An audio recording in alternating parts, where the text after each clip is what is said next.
നമസ്കാരം.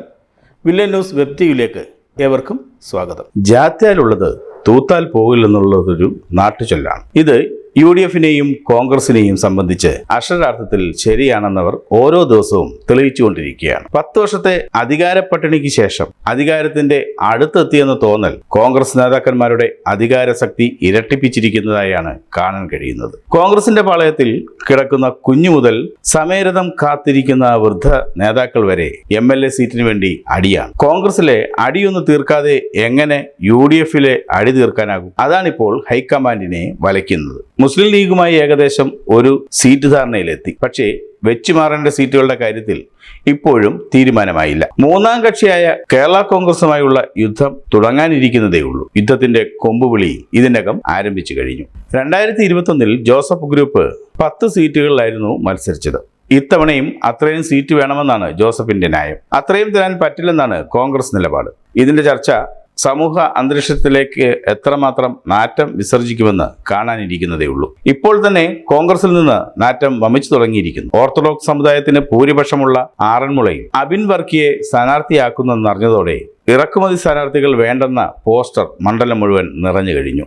രാഹുൽ ഗാന്ധിയും പ്രിയങ്ക ഗാന്ധിയും കേരളത്തിൽ വന്ന് മത്സരിച്ചപ്പോൾ വാലഞ്ചുരുട്ടിയിരുന്ന കോൺഗ്രസ് പൊങ്കവന്മാരാണ് അബിൻ വർക്കിയിൽ വരുത്തന്റെ DNA കാണുന്നത്. ആറന്മുളയിൽ ഇതാണ് അവസ്ഥയെങ്കിൽ തൃശൂരിൽ TN പ്രതാപനെതിരെ ലീഡർ വികാരമാണ് ഉയർത്തിയിരിക്കുന്നത്. ലീഡറുടെ കുടുംബത്തെ ചതിച്ച പ്രതാപനെ വേണ്ടെന്നാണ് തൃശൂരിൽ പതിച്ച പോസ്റ്ററുകളുടെ ഭാഷ്യം. ഇതിനിടയിൽ പ്രതിപക്ഷ നേതാവ് VD സതീശൻ തന്നെ പാർട്ടിയിൽ കലാപക്കൊടി ഉയർത്തിയിരിക്കുന്നതായാണ് അറിയാൻ കഴിയുന്നത്. സതീശന്റെ കലാപം സംസ്ഥാന നേതാക്കൾക്കെതിരെയല്ല, ദേശീയ നേതാവായ KC വേണുഗോപാലിനെതിരെയാണ്. അധികാരമില്ലായിരുന്ന 5 വർഷം രാപ്പകലില്ലാതെ കഷ്ടപ്പെട്ട് അണികളെ ആവേശ കുടിമുറികളിൽ കയറ്റി പിണറായി പോലീസിന്റെ മുന്നിലേക്ക് ഇട്ടുകൊടുത്തത് മർദ്ദനങ്ങളും കേസുകളും സമ്മാനമായി നൽകി അധികാരത്തോടടുത്തപ്പോൾ ഇതിന്റെ ഫലം കൊയ്യാൻ KC വേണുഗോപാൽ എത്തുന്നതെന്നാണ് സതീശന്റെ അനുയായികളുടെ ആരോപണം. അധികാരം ലഭിച്ചാൽ VD സതീശന് ലഭിക്കേണ്ട മുഖ്യമന്ത്രി സ്ഥാനം തട്ടിയെടുക്കാൻ KC ശ്രമിക്കുന്നതെന്നാണ് അണിയറയിൽ നിന്ന് പുറത്തുവരുന്ന വർത്തമാനം. KC വേണുഗോപാൽ ഇത് നേരത്തെ തന്നെ പ്ലാനിട്ടിരുന്നതാണെന്നുള്ളത് പാലുപോലെ വെളുത്ത സത്യമാണ്. ദേശീയ നേതൃത്വ തലത്തിൽ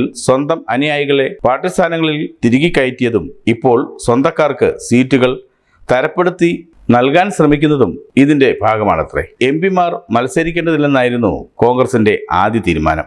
എന്നാൽ ഇപ്പോൾ MP-മാർ നിരനിരയായി മത്സര താല്പര്യം പ്രകടിപ്പിച്ചാണ് രംഗത്തെത്തിയിരിക്കുന്നത്. K. സുധാകരൻ, അടൂർ പ്രകാശ്, കൊടിക്കുന്നിൽ സുരേഷ്, MK രാഘവൻ, ഷാഫി പറമ്പിൽ എന്നിവരാണിപ്പോൾ എത്തിയിരിക്കുന്നത്. K. സുധാകരൻ ഇതിനകം സ്വന്തം സ്ഥാനാർത്ഥിത്വം പ്രഖ്യാപിക്കുക വരെ ചെയ്തു. ജനസേവന താല്പര്യം കൊണ്ടല്ലതെന്ന് ഏത് കണ്ണുപൊട്ടനും അറിയാം. അധികാരം ലഭിച്ചാൽ സീനിയോറിറ്റിയുടെ മറവിൽ മന്ത്രിസ്ഥാനം നേടുക മാത്രമാണ് ഇതിന് പിന്നിലെ ലക്ഷ്യമെന്ന് ജനം തിരിച്ചറിയുന്നുമുണ്ട്. ഈ ഗ്യാപ്പിലൂടെയാണ് വേണുഗോപാലും ആലപ്പുഴയിൽ മത്സരിക്കാൻ ഒരുങ്ങുന്നതെന്നാണ് പുറത്തു വരുന്ന വിവരം. ഇതിൽ VD സതീശനും കൂട്ടരും ക്ഷുഭിതരാണ്. KC വേണുഗോപാൽ മത്സരത്തിനെത്തിയാൽ താൻ മത്സരിക്കുന്നില്ലെന്നാണ് VD സതീശന്റെ ഭീഷണി. അങ്ങനെ സംഭവിച്ചാൽ അത് UDF-ന്റെ വിജയ സാധ്യതയെ ഏത് രീതിയിലായിരിക്കും ബാധിക്കുകയെന്ന് കണ്ടറിയേണ്ടതാണ്. ഇതിലെല്ലാം വലിയ അടിയാണ് തിരുവനന്തപുരത്ത് നടക്കുന്നത്. UDF-ലെ ഏറ്റവും അച്ചടക്കമുള്ള ഘടകകക്ഷിയാണ് CP ജോണിന്റെ CMP.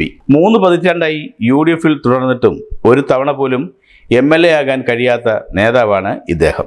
അതുകൊണ്ട് 2 വർഷം മുമ്പ് തന്നെ തിരുവനന്തപുരം സെൻട്രൽ സീറ്റ് ഇദ്ദേഹത്തിന് നൽകാമെന്ന് മുന്നണി നേതൃത്വം വാക്ക് നൽകിയിരുന്നതാണ്. എന്നാൽ ഇപ്പോൾ സമയമെത്തിയപ്പോൾ കോൺഗ്രസിലെ ഒരു വിഭാഗം ഇതിനെതിരെ രംഗത്തെത്തിയിരിക്കുന്നു. മുൻ മന്ത്രി VS ശിവകുമാറാണ് സീറ്റിന് അവകാശവാദം ഉന്നയിച്ച് രംഗത്തെത്തിയിരിക്കുന്നത്. സീറ്റ് നൽകിയില്ലെങ്കിൽ പാർട്ടി വിടുമെന്നാണത്രേ ഇദ്ദേഹത്തിന്റെ ഭീഷണി. BJP-യുമായി ഇതിനകം ചില ചർച്ചകൾ നടന്നെന്നാണ് അറിവ്. തിരുവനന്തപുരം സെൻട്രലിലെ സ്ഥാനാർത്ഥിയെ BJP തീരുമാനിക്കാതിരിക്കുന്നതിന് കാരണം ഇതാണെന്നാണ് പറയപ്പെടുന്നത്. തനിക്കെതിരെയുള്ള കലാപത്തിൽ മനമടുത്ത് CP ജോണും ചില തീരുമാനങ്ങൾ എടുക്കുന്നതായി പറയപ്പെടുന്നു.